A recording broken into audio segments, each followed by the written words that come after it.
दोस्तों, भारत के लिए यूं तो एक से बढ़कर एक दिग्गज खिलाड़ियों ने क्रिकेट खेला है। उनके अंतर्राष्ट्रीय क्रिकेट खेलने की कहानियां भी काफ़ी दिलचस्प रही हैं, लेकिन आज एक ऐसे भारतीय दिग्गज क्रिकेटर के बारे में बात होगी जो एक ऐसी जगह से भारतीय टीम में शामिल हुए जहां पर एक ढंग की टर्फ विकेट तक नहीं थी। ये दिग्गज थे भारत के पूर्व ओपनर बल्लेबाज दिलीप सरदेसाई। दिलीप सरदेसाई भारत के पहले और एकमात्र क्रिकेटर थे जो गोवा से आए और भारत के लिए अंतर्राष्ट्रीय क्रिकेट खेले। दिलीप सरदेसाई का जन्म 8 अगस्त 1940 को गोवा के मडगांव में हुआ था। वे गोवा में पैदा होने के बाद भारत का प्रतिनिधित्व करने वाले एकमात्र क्रिकेटर थे। गोवा को पुर्तगालियों का शहर कहा जाता था और यहाँ पर क्रिकेट के लिए कुछ भी नहीं था। आधारभूत संरचना के बारे में तो भूल जाइए, एक ढंग का टर्फ विकेट तक नहीं था। इसके बावजूद दिलीप सरदेसाई ने अंतर्राष्ट्रीय क्रिकेट तक का न सिर्फ सफ़र तय किया बल्कि खुद को वहां पर साबित भी किया। दिलीप सरदेसाई भारत के लिए पहले टेस्ट शतक को दोहरे शतक में बदलने वाले पहले खिलाड़ी थे। इसी के साथ वो फॉलो ऑन खेलते हुए दोहरा शतक लगाने वाले पहले भारतीय बल्लेबाज भी बने। उन्होंने ये पारी न्यूजीलैंड के खिलाफ किंगस्टन टेस्ट के दौरान 212 रनों की पारी खेलकर बनाया था।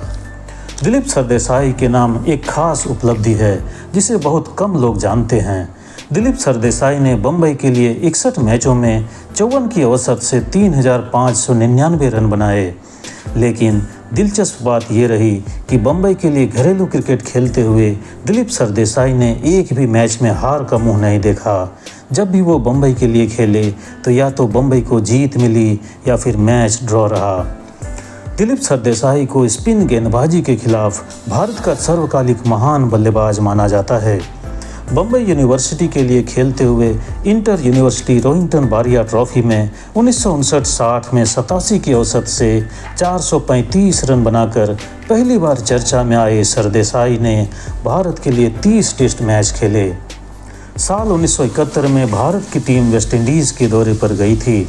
इस सीरीज़ को लिटिल मास्टर सुनील गावस्कर की बल्लेबाजी के लिए याद किया जाता है। इस सीरीज़ में सुनील गावस्कर ने सबसे ज़्यादा 774 रन बनाए थे, लेकिन इस सीरीज़ में दूसरे सबसे अधिक रन बनाने वाले बल्लेबाज दिलीप सरदेसाई थे। सरदेसाई ने इस दौरे पर 642 रन बनाए थे। इस सीरीज़ में उन्होंने 3 शतक और 1 अर्धशतक लगाया था। 5 टेस्ट मैचों की सीरीज को भारत ने 1-0 से अपने नाम किया था। ये वेस्टइंडीज़ के खिलाफ भारत की पहली सीरीज जीत थी और जिस मैच को भारत ने जीता था उसमें दोनों टीमों की तरफ से एकमात्र शतक दिलीप सरदेसाई ने ही लगाया था। साल 1971 में ही भारत ने इंग्लैंड का दौरा किया था। सीरीज के पहले 2 टेस्ट ड्रॉ होने के बाद भारतीय टीम अजित वाडेकर के नेतृत्व में ओवल के मैदान पर तीसरा टेस्ट मैच खेलने उतरी। इंग्लैंड ने पहले बैटिंग करते हुए पहले दिन पहली पारी में 355 रन का चुनौतीपूर्ण स्कोर बनाया। भारतीय बल्लेबाजों के लिए इंग्लिश कंडीशंस में इस बड़े स्कोर तक पहुंचना काफ़ी मुश्किल लग रहा था। दूसरे दिन का खेल बारिश में धुल जाने के कारण ये और भी मुश्किल लगने लगा। अगले दिन भारत के 125 रन पर 5 बल्लेबाज पेवेलियन लौट चुके थे। तब दिलीप सरदेसाई और फारूक इंजीनियर की जोड़ी ने कमाल की बल्लेबाजी की। दिलीप सरदेसाई ने 54 और फारूक इंजीनियर ने 59 रनों की पारी खेलकर पहले इनिंग में भारत के स्कोर को 284 रनों तक पहुंचा दिया। भारत पर पकड़ बनाने के इरादे से उतरे इंग्लैंड के बल्लेबाजों को भागवत चंद्रशेखर ने अपनी फिरकी में ऐसा नचाया कि पूरी इंग्लिश टीम महज 101 रनों पर ही सिमट गई। चंद्रशेखर ने 18.1 ओवरों में 38 रन देकर 6 विकेट लिए। इस तरह भारत को टेस्ट मैच और सीरीज जीतने के लिए 173 रनों का टारगेट मिला।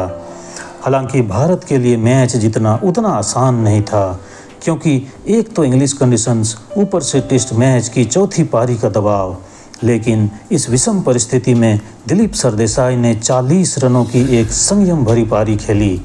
इसमें उन्हें कप्तान अजित वाडेकर के साथ उनकी साझेदारी मैच में निर्णायक साबित हुई। कप्तान अजित वाडेकर ने 45 रनों की बेहद महत्वपूर्ण पारी खेली और अंत में फारूक इंजीनियर के अहम 28 रनों ने भारत को यादगार जीत दिलाई। इस जीत के साथ ही भारत ने इंग्लैंड में न सिर्फ पहली बार कोई टेस्ट मैच जीता, बल्कि पहली बार इंग्लैंड के खिलाफ सीरीज भी जीता। न्यूजीलैंड के खिलाफ दिलीप सरदेसाई की उस डबल सेंचुरी को कभी नहीं भुलाया जा सकता जिसने विदेशों में भारत का सम्मान बचाया था। भारत और न्यूजीलैंड के बीच साल 1965 में 4 मैचों की टेस्ट सीरीज खेली गई थी। सीरीज का तीसरा टेस्ट बम्बई के ब्रेबॉर्न स्टेडियम में खेला जा रहा था। न्यूजीलैंड ने अपनी पहली पारी में 297 रन बनाए। इसके जवाब में भारत की पहली पारी में केवल 88 रन बने। नतीजतन भारत को फॉलो ऑन खेलना पड़ा, लेकिन इसके बाद सरदेसाई ने फॉलो ऑन खेलते हुए न सिर्फ दोहरा शतक बनाया बल्कि भारत की निश्चित दिख रही हार को टालकर भारत की सम्मान की रक्षा की। दिलीप सरदेसाई ने अपने 30 मैचों के करियर में 55 पारियां खेली और इस दौरान उन्होंने 39.23 के औसत से 2001 रन बनाए।